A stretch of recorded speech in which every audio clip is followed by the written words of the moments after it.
यहाँ पे हम लोग इलेक्ट्रिक पावर के बारे में डिस्कशन करने वाले हैं कि इलेक्ट्रिक पावर क्या होता है। तो सबसे पहले इसका एक डेफिनेशन है, हम लोग यहाँ पे देख लेते हैं। Electric power is defined as electric work done per unit time. ठीक है, मतलब क्या हुआ कि आपको पता है कि देखिए इलेक्ट्रिक पावर ये बताता है कि आपका जो इलेक्ट्रिकल डिवाइसेज है ना वो पर यूनिट, यानी कि आप ये समझ सकते हैं कि पर यूनिट टाइम या पर सेकेंड वो कितना इलेक्ट्रिकल एनर्जी कंज्यूम कर रहा है।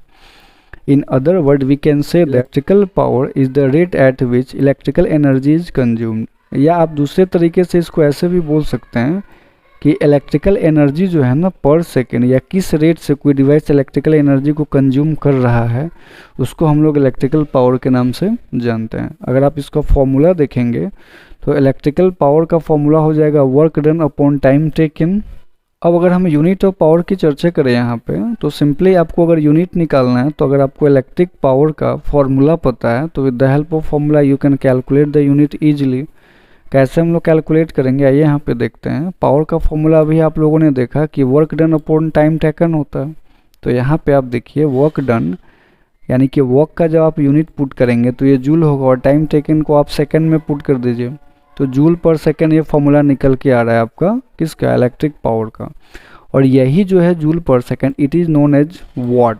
जो इलेक्ट्रिक पावर है इसका यूनिट वाट रखा गया है, जो हमारे साइंटिस्ट हैं जेम्स वाट उनको रिस्पेक्ट देने के लिए। तो आपको ऐसा यूनिट अगर कोई पूछता है तो आप वाट ही बताएंगे इलेक्ट्रिक पावर का, लेकिन जूल पर सेकेंड जो है ना ये एक्चुअल यूनिट हुआ। एक्चुअल यूनिट आपको जूल पर सेकेंड याद रखना है। अब कभी कभी एग्जाम में पूछ देता है कि आप 1 वाट पावर को कैसे डिफाइन करेंगे, तो ये भी काफ़ी सिंपल सी बात है। यहाँ पे देखिए जैसे अगर हम बात करें कि यहाँ पे जो पावर है वो work done upon time taken है। तो सपोज कि यहाँ पे वर्क डन अगर 1 जूल हो जाए और टाइम टेकन 1 सेकेंड, यानी कि कोई आपका इलेक्ट्रिकल डिवाइस है जो 1 सेकेंड में 1 जूल वर्क कर रहा है, तो इस केस में पावर आपका क्या आएगा 1 जूल पर सेकेंड यानी कि 1 वाट आएगा। तो बहुत ही सिंपल सा डेफिनेशन है, इसी को आपको यहाँ पे लिख देना है। आप डेफिनेशन जो है यहाँ से देख करके लिख लीजिए कि 1 joule of energy is consumed per second then the value of power will be 1 watt. अब यहाँ पे कभी कभी हमको ज़रूरत होती है ना कुछ बड़े यूनिट की। आपको पता है कि जो जूल है ये काफ़ी स्मॉलर यूनिट है, तो हमको कभी कभी बिगर यूनिट की ज़रूरत पड़ जाती है। तो बिगर यूनिट के लिए आप किलोवाट मेगावाट वगैरह का इस्तेमाल कर सकते हैं।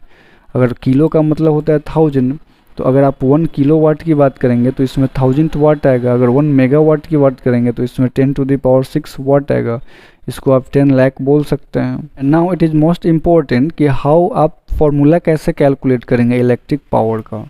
ठीक है, क्योंकि इलेक्ट्रिक पावर जो है अगर आपको निकालना हो तो यहाँ पे क्या है कि हमेशा वर्क डन और टाइम टेकन ही दिया रहे, ये ज़रूरी नहीं है। आपको जो है इलेक्ट्रिक पावर कुछ और भी टर्म्स आपको दे सकता है और आपसे पूछ सकता है कि आप इलेक्ट्रिक पावर जो है कैलकुलेट करके बताइए हमको। इलेक्ट्रिक पावर यानी कि P का जो फॉर्मूला देखें W/T, तो इसके अलावा भी हम लोग कुछ यहाँ पे फॉर्मूला डिस्कस करेंगे। तो देखिए आप जानते हैं कि V जो है ये W/Q होता है। ये आप इलेक्ट्रिक पोटेंशियल का जो डेफिनेशन है वहाँ से ये फार्मूला आप देखे होंगे कि जो V है ये W/Q के बराबर होता है। V क्या है यहाँ पे इलेक्ट्रिक पोटेंशियल का डेफिनेशन है। आपको अगर याद हो तो potential at a point is defined as the amount of work done in moving a unit positive charge from infinity to a point inside the electric field. तो उस फॉर्मूला के अकॉर्डिंग W = VQ। तो यहाँ से आप कह सकते हैं कि W जो है वो आपका V × Q के प्रोडक्ट के बराबर हो जाएगा। तो यहाँ पे अब अगर आप ये वैल्यू पुट कर दीजिए, देखिए यहाँ P = W/T है। W की जगह हम लोग यहाँ VQ पुट कर दिए, देखिए यहाँ VQ, और अपॉन में टाइम है तो यहाँ टाइम पुट कर दिए। तो यहाँ से देखिए एक इम्पॉर्टेंट फार्मूला निकल के आ रहा है आपका। यहाँ देखिएगा कि जो P है P = VI। ये कैसे है तो देखिए V × Q/T, और आपको पता है कि जो Q/T होता है यही तो करंट होता है।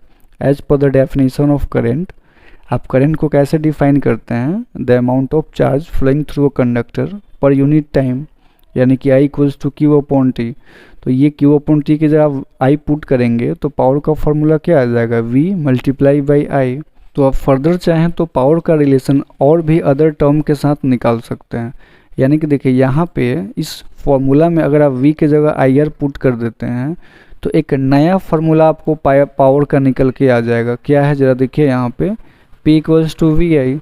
तो देखिए यहाँ v के जगह आप आई आर पुट करेंगे तो ये आई स्क्वायर्ड आर, तो ये जो है आपका पावर का फॉर्मूला निकल के आ गया फाइनली।